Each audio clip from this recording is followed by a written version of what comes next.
오늘 우리 함께 읽을 기록된 하나님 말씀은 마태복음 제21장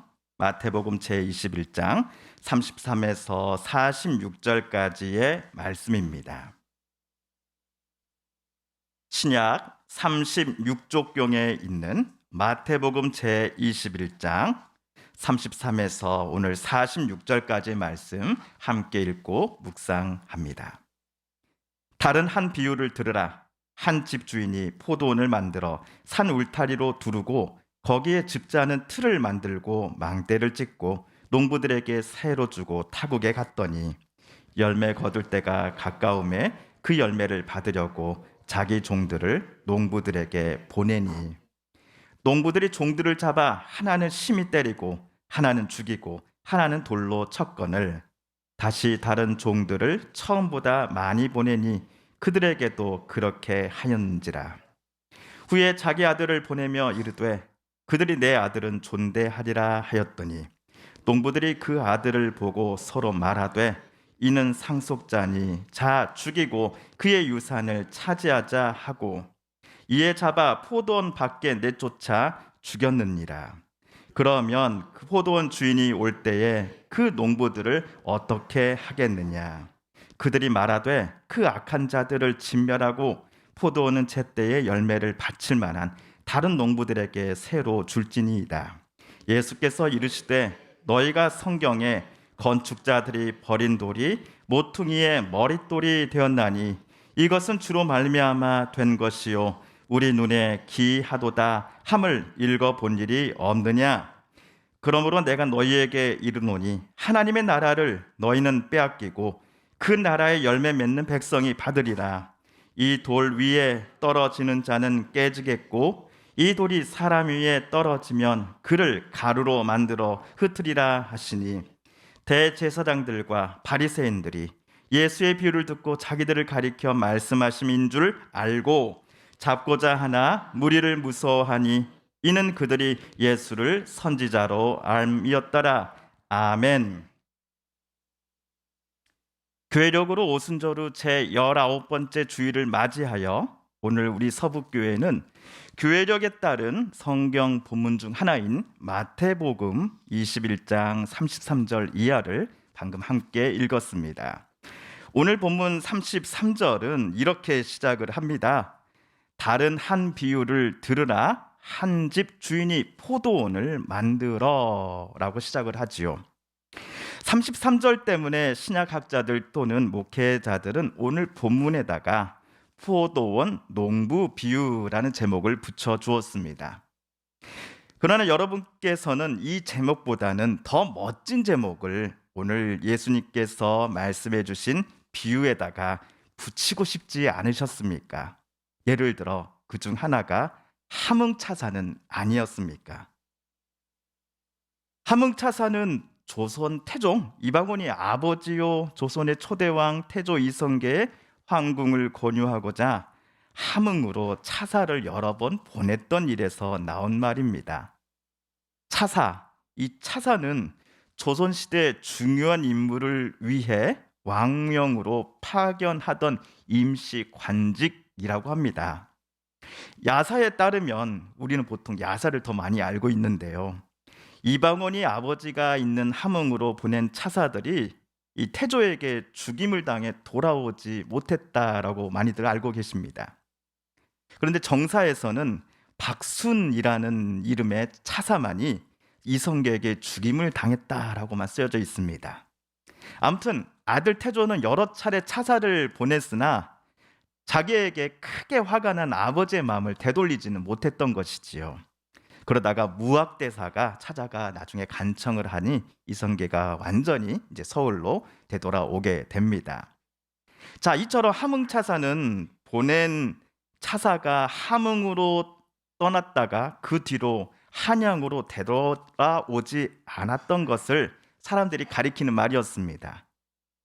그리고 나중에는 한 번 간 사람이 돌아오지 않는다거나 아무 소식도 없이 꽤 오랫동안 그렇게 이 소식, 그 사람에 대해 소식을 알 수 없을 때를 가리켜서 우리들은 함흥차사이란 말을 사용하곤 합니다. 이런 점에서 오늘 성경 본문인 포도원 농부 비유를 우리가 읽을 때에 하뭉차사라는 사자성어를 저와 여러분이 떠올렸을 것입니다. 자, 오늘 비유를 조금 더 자세히 살펴보도록 하겠습니다. 비유 속의 주인공 한 명은 어떤 집 주인이지요. 그는 포도원을 새롭게 만들었습니다. 그리고 외국에 나갔습니다. 타국에 머무르는 동안 최근에 만든 이 포도원을 자기 대신 잘 관리할 수 있는 농부들을 집주인은 직접 뽑았습니다. 내가 없는 동안 이 포도원을 잘 부탁합니다 라고 그 농부들에게 말하며 집주인은 오늘날로 치면은 인천공항에서 비행기를 타고 타국으로 출타를 했을 것입니다. 자, 34절을 보시면 집주인이 출국하고서 어느 정도 시간이 흘렀습니다. 그때 집주인은 야, 우리 집 포도원에 포도가 정말 가득하겠지라고 생각을 합니다. 34절에서 그 열매를 받으려고라는 표현을 표준 세번역 성경은 집주인이 그 소출을 받으려고라고 번역을 해놓았습니다. 제가 볼 때 세번역 성경의 번역이 조금 더 현실적인 것 같습니다. 만약 세번역 성경의 번역이 정말 맞다 한다면 주인은 농부들에게 자기에게 무엇을 보내라고 요청하고 있는 겁니까? 쉽게 말해서 돈입니다. 농부들이 포도원의 첫 번째 수확물을 시장에 팔아서 얻어낸 수익금을 가져오라는 것입니다. 이 돈을 집주인인 자기에게 보내라고 포도원 농부들에게 지시합니다. 다만 집주인이 직접 포도원 농부들을 만날 수 없는 상황이니 현재 외국에서 자기와 함께 있었던 비서 또는 종들을 본국에 보내어 그들로 하여금 자기 대신 포도원에서 난 수익금을 받아오라고 시킨 것이지요. 그런데 집주인이 포도원에 자기 사람을 보냈으나 그들 중 어느 누구도 주인에게 포도원 소출을 가져다 주기는커녕 주인이 머무는 외국 사무실로 되돌아오지도 못했습니다. 35절에 따르면 포도원 농부들이 집주인이 보낸 사람들을 잡아서 심히 때리거나 돌로 쳐서 죽였기 때문이었습니다. 이 소식을 들었을 때 집주인은 큰 충격을 받지 않았겠습니까? 또 이런 생각도 해보았을 겁니다. 혹시 내가 포도원 농부들에게 부당한 지시를 한 건가? 나 갑질 사장인가? 여러분이 보시기에도 그렇습니까? 제가 보기에는 지금 주인은 정당한 요청을 했던 것으로 보입니다. 가까스로 흥분을 가라앉히고 주인은 이번에는 한두 명을 띄엄띄엄 보냈던 것과는 달리 한 번에 많은 사람들을 포도원 농부들에게 보냈습니다. 좀 숫자를 보면은 얘네들이 좀 겁을 먹겠지 하는 마음으로 말이죠. 하지만 이번도 소용이 없었습니다. 주인이 보낸 사람들 모두를 포도원 농부들이 죽이고 말았기 때문입니다. 이런 점에서 오늘 비유는 태조 이방원 때의 하뭉차사 비슷하다 할 수 있겠네요. 물론 오늘 비유 속 이야기가 하뭉차사 이야기와 다른 점도 분명히 있습니다.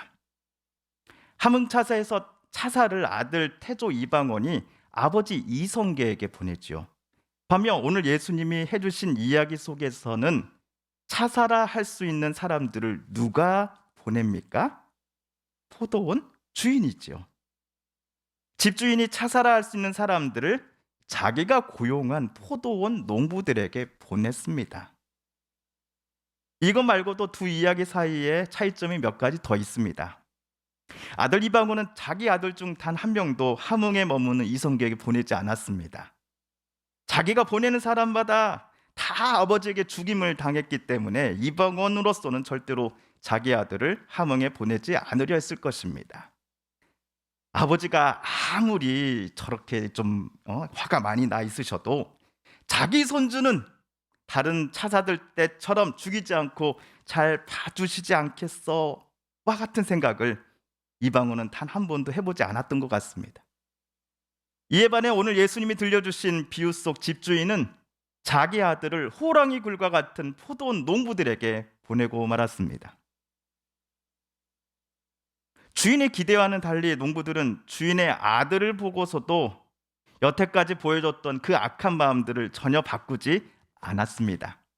주인의 상속자인 아들을 죽이면 본인들이 여기 포도원의 새로운 주인이 될 수 있을 것이다 라고 판단하고서는 아들을 붙잡아 어떻게 했습니까? 포도원 밖으로 끌고 나가 그를 죽여버렸습니다. 이 점이 하문차사의 이야기와 오늘 비유 속 이야기가 서로 다른 점이지요. 그리고 또 다른 점이 있습니다. 이방원은 자기 아버지에게 보낸 차사들이 험한 꼴을 당했다고 하여서 자기 아버지에게 직접 찾아가지는 않습니다. 하지만 오늘 비유에서 포도원 주인은 외국에서 본국으로 되돌아가서는 포도원의 그 악한 농부들을 가차없이 진멸해 버립니다. 그리고 집주인은 이번 기회에 자기가 세운 이 포도원을 잘 관리하고 그곳에서 난 소출을 제때에 정직하게 자기에게 가져다 줄 새로운 농부들을 뽑아서 그들에게 자기 포도원을 새롭게 맡겼습니다. 그렇다면 포도원 주인과 그 포도원의 악한 농부가 등장하는 오늘 비유 속 이야기를 예수님은 왜 제자들에게 말해 주셨을까요? 이 질문에 우리 답하기에 앞서서 비유를 다 듣고서는 갑자기 이를 바득바득 갈고 주먹을 쥐고는 부르르 떠는 사람들이 그 자리에 있었다라고 마태는 썼습니다. 우리 45절과 46절을 함께 읽어볼까요? 시작. 대제사장들과 바리새인들이 예수의 비유를 듣고 자기들을 가리켜 말씀하심인 줄 알고 잡고자 하나 무리를 무서워하니 이는 그들이 예수를 선지자로 암이었더라. 아멘. 대제사장과 바리새인들은 예수님이 방금 말씀해 주신 이 비유 속 이야기에 등장하는 여러 인물들 중 하나가 본인들을 염두에 두고 있다라는 것을 금방 알아챘습니다. 대제사장과 바리새인들로 하여금 혹시 저거 우리 이야기 아니야? 우리를 염두에 두고 하는 이야기 같은데? 라고 생각하게 만든 등장인물은 다음 중 누구였을까요? 1번 포도원 집주인, 2번 그가 맨 처음 뽑은 포도원 농부들, 3번 이들에게 주인이 보낸 사람들, 4번 집주인의 아들. 1, 2, 3, 4번 중 몇 번일까요? 누구일까요? 몇 번이요? 2번입니다. 대제사장과 바리새인들은 2번 포도원의 농부들처럼 본인들을 매우 악한 사람들이라고 예수님이 만민 앞에 말하고 있다는 것을 쉽게 눈치챘습니다. 그래서 당장 그 자리에서 예수님을 저들은 붙잡고자 했습니다. 하지만 워낙 많은 사람들이 그 당시에는 예수님을 무엇이라고 생각했기에? 선지자로 생각했기에 저들은 예수님을 체포하려는 마음을 즉각 실행에 옮기지 못했습니다. 자, 그렇다면 이제 저와 여러분이 오늘 비유 속에 등장하는 나머지 인물들이 각각 누구를 암시하는지 우리 함께 다음 빈칸을 한번 채워보도록 하겠습니다. 자, 그러면 제일 먼저 포도원 주인은 여러분에게 누가 연상되십니까? 하나님 아버지가 연상되시죠. 다음으로 포도원은 하나님 나라입니다. 그러면 다음으로 주인이 악한 포도원 농부들에게 보냈던 수많은 사람들은 누구였을까요? 이사야나 예레미야 같은 구약의 선지자들, 또는 예수님 때의 헤롯의 악함을 강하게 비판하다가 회개하라고 외쳤다가 교수형을 당했던 세례 요한과 같은 사람들을 가리킵니다. 마지막으로 집주인의 아들로서 결국엔 포도원 농부들에게 붙잡힌 바 되어 아버지의 포도원에서 내쫓김 당하고 그리고 죽임을 당한 사람은 누구를 암시할까요? 예수님을 암시합니다. 그런데 앞에서 사람들은 예수님을 누구라고 생각했다고요? 선지자 중 한 명이라고만 생각을 했습니다. 또한 제자들이 이 비유를 예수님께 들을 때만 하더라도 예수님은 아직 십자가에 달려 돌아가시기 돌아가시지 않을 때였습니다. 설마 예수님께서 죽으시겠어? 라고 제자들이 반신반의하던 때였던 것이죠. 그러므로 오늘 이 비유를 말씀해 주신 이유는 바리새인과 대제사장들과 같은 그 당시 종교 지도자들을 비판하시기 위함 때문이기도 하지만, 더 나아가 앞으로 예수님께서 짊어지고자 하시는 그 십자가 죽음의 길을 인정하지 않으려고 하는 예수님의 제자들에게 오늘 이 이야기는 결정타가 되었을 것입니다. 또한 그동안 예수님은 자기가 하나님의 아들임을 아무에게도 알리지 말라고 하셨습니다. 그러나 오늘 포도원 주인이 맨 마지막에 악한 농부들 곁으로 보냈던 하나님의 아들이 바로 예수님 자신이심을 오늘 이 비유를 통해 예수님은 최초로 만방에 선언하십니다. 이 비유 때문에 예수님이 붙잡히셔서 신문을 받으실 당시에 제사장으로부터 이런 말을 들었던 것이지요. 예수께서 침묵하시거늘 대제사장이 이르되 내가 너로 살아계신 하나님께 맹세하게 하노니 내가 하나님의 아들 그리스도인지 우리에게 말하라. 저를 포함해 많은 분들이 오늘 이 비유 속 이야기를 듣고서 또 보시면서 이렇게 생각하곤 하셨을 겁니다. 오늘 비유의 제목이 포도원의 악한 농부들입니다. 이전까지 예수님을 만나기만 하면 괴롭히고 예수님 힘들게 하고 심지어 예수님을 잡아 죽이려고 했던 당시 종교 지도자들 향해 예수님이 오늘 비유를 사용하셔서 멋진 한 방을 날리신 것 아닙니까? 아, 예수님 진짜 멋지십니다. 나도 이렇게 예수님처럼 말주변이 좀 뛰어났으면 좋겠습니다. 라고 말이죠. 아니면 41절을 보시면서 어떤 분들은 이렇게 해석하기도 합니다. 예수님 말씀처럼 하나님은 유대인이 아닌 이방인들에게 또는 유대교인이 아니라 오늘날 같은 기독교 교회 성도들에게 하나님 나라를 맡겨주시고 보여주셨다라고 말입니다. 그런데 사랑하는 성도 여러분, 여기서 잠깐 오늘 비유의 맨 처음인 33절에 다시금 주목해 주시겠습니까?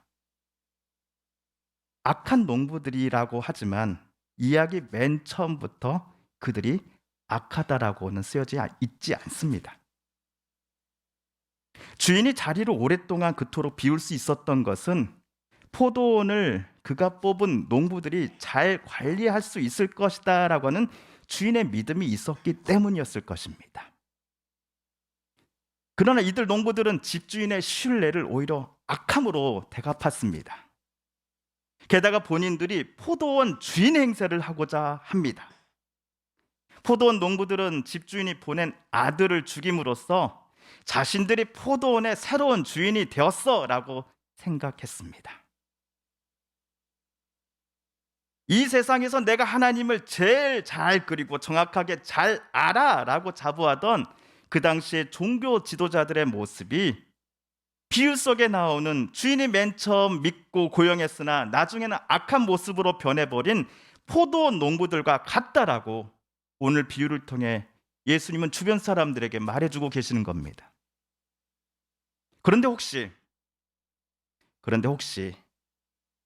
이 모습이 저와 같은 목사들에게서 나타나지는 않습니까? 저들 악한 포도원 소장농들의 행태를 혹시 우리 한국교회와 교단이 닮아가려고 한 적은 없었습니까? 북한의 김일성, 김정일, 김정은 이렇게 3대 세습에 대해서는 모두가 비판을 합니다. 우리 교단의 총회법도 맨 처음에는 세습을 금지했습니다. 하지만 어느 교회 담임 목사가 은퇴를 하고서 후임 자리에 자기 아들을 앉혔습니다. 그러자 때는 이때다 하면서 다른 교회들도 은퇴 후에 담임 자리를 자기 아들, 자기 사위에게 물려줍니다. 교회 내 부자 세습을 한 교회들은 우리 교회의 문제를 우리 교인들끼리 알아서 하겠다는데 왜 남의 교회가 이래라 저래라 하십니까? 라고 세습을 철회하라 라고 외치는 이들을 향해 말합니다. 또한 이렇게 외치기도 합니다. 은퇴한 우리 담임 목사님이 피땀 흘려서 개척하신 교회가 이렇게 커졌습니다. 만약 우리 목사님이 안 계셨다면 교회가 이만큼 커졌을까요? 그러니 후임 목사를 정할 때에 은퇴 목사님의 의견을 다른 사람의 몇 배는 더 중하게 받아들여야 하는 것 아닙니까? 또한 은퇴 후에 우리 교회가 한 단계 더 성장하려면 우리 교회의 상황을 가장 잘 아는 분이 새로 오셔야 하는데 그분이 바로 은퇴 목사님의 아드님 아니겠습니까? 라는 논리를 교회 부자 세습을 정당화하려는 분들이 사용합니다. 하지만 교회의 주인은 담임 목사가 아닙니다.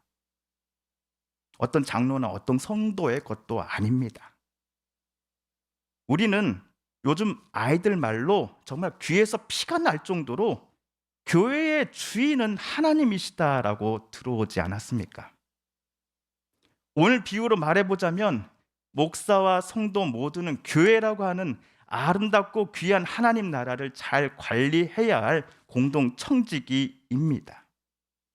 그리고 교회라는 귀한 공동체의 청지기인 목사와 성도 모두는 예수님을 닮아가면서 살아갈 때 생겨나는 그 성령의 아름다운 열매들을 교회의 주인이신 하나님께 올려드려야 하는 사람들이어야 합니다. 하지만 어느 순간부터 이들이 교회의 주인이 되려고 하며 어느 순간부터 누군가가 교회의 소유권을 주장하는 순간부터 그들은 교회의 주인이신 하나님과 맞서 싸우려는 사람으로 변해버릴 것입니다. 아무리 하나님에 대해 많이 알고 있고 아무리 신앙생활을 오래 했고 이 세상에서 성경에 대한 풍부한 지식이 둘째 가라면 서러울 정도의 사람이라고 할지라도 그들이 오늘 비유 속의 농부들처럼 본인들이 하나님 대신에 주인이 되고자 한다면 그들에게 주님은 오늘 43절에서 하셨던 말씀을 똑같이 하실 것입니다. 함께 읽어볼까요? 그러므로 내가 너희에게 이르노니 하나님의 나라를 너희는 빼앗기고 그 나라의 열매 맺는 백성이 받으리라. 아멘. 이번 주 다음 주로 인해서 제가 우리 서북교회에 온 지 몇 년이 된지 아십니까, 여러분? 정확하게 6년을 채웠습니다. 6년의 시간이 확 흘렀습니다. 어제 일 같죠? 근데 벌써 6년 전에 제가 여기에 한번 청빙 선교 하겠다고 여러분 앞에 덜덜덜 떨면서 설교했던 게 바로 딱 6년 전입니다. 그런데 우리 서북교회 제가 이 담임 목사로 오기 전에 있었던 교회 연세 있으신 어르신 몇 분이 저만 보면 꼭 이렇게 말씀하시곤 했습니다. 저는요, 목사님 꼭 큰 교회 가는 큰 목사 되게 달라고 늘 하나님께 기도해요. 제가 키가 작아서 그런지 성도 수가 한 1,000명 정도 되는 교회에 가게 해달라고 기도하시는 건 아니었을까 하는 생각을 해봅니다. 물론 그분들이 정말 저를 사랑하신다라는 것은 분명합니다. 하지만 사랑하는 성도 여러분, 여러분 앞에 서 있는 임 목사가 진실한 하나님 나라 일꾼으로 늘 살아가도록 여러분 늘 기도해 주시기를 부탁드립니다. 또한 온라인으로 함께 예배드리는 성도님들 계신다면 여러분이 속한 교회 목사님들을 위해서도 같은 제목으로 기도해 주십시오. 목사가 욕망과 명예, 돈과 권력에 취해서 살아감이 아니라 하나님을 진심으로 경외하고 두려워하면서 성령에 충만한 사람이 되도록 기도해 주십시오. 왜냐하면 저도 분명 사람인지라 잠시라도 딴 생각을 품을 때 악한 농부와 같은 모습으로 주인이신 하나님 앞에 돌변할 수도 있기 때문입니다. 진실되게 어떻게든지 주의 말씀 붙잡고 살아가려는 목회자들을 여러분 응원해 주시고 기도해 주십시오. 우리 서북교회뿐만 아니라 이 땅의 모든 한국교회가 하나님 나라의 아름다운 열매 맺는 하나님 백성이요 그리스도의 제자요 성령의 사람이었다라고 하나님께 칭찬받기를 주님은 우리에게 지금도 간절히 소망하고 계십니다. 포도원 주인이신 하나님께서 포도원 청지기와 같은 저와 여러분에게 원하신 열매는 많은 헌금이나 물질이 아니라 바로 예수님 닮기로 결심한 저와 여러분 속에서 성령께서 만들어 가시는 귀한 성령의 열매들이기 때문입니다. 예수님 본받아 사랑과 섬김, 나보다 남을 더 높여주며 존중하며 어떻게든지 정직하게 또 진실하게 신실하게 살아가려는 바로 여러분들의 모습 속에서 말입니다. 그 모습 속에서 오늘 주님 말씀하십니다. 하나님 나라는 그 나라의 열매를 맺는 백성이 받으리라 라고 말입니다. 이러한 칭찬 오늘 우리들의 것이 되기를 간절히 소망합니다. 함께 기도하겠습니다.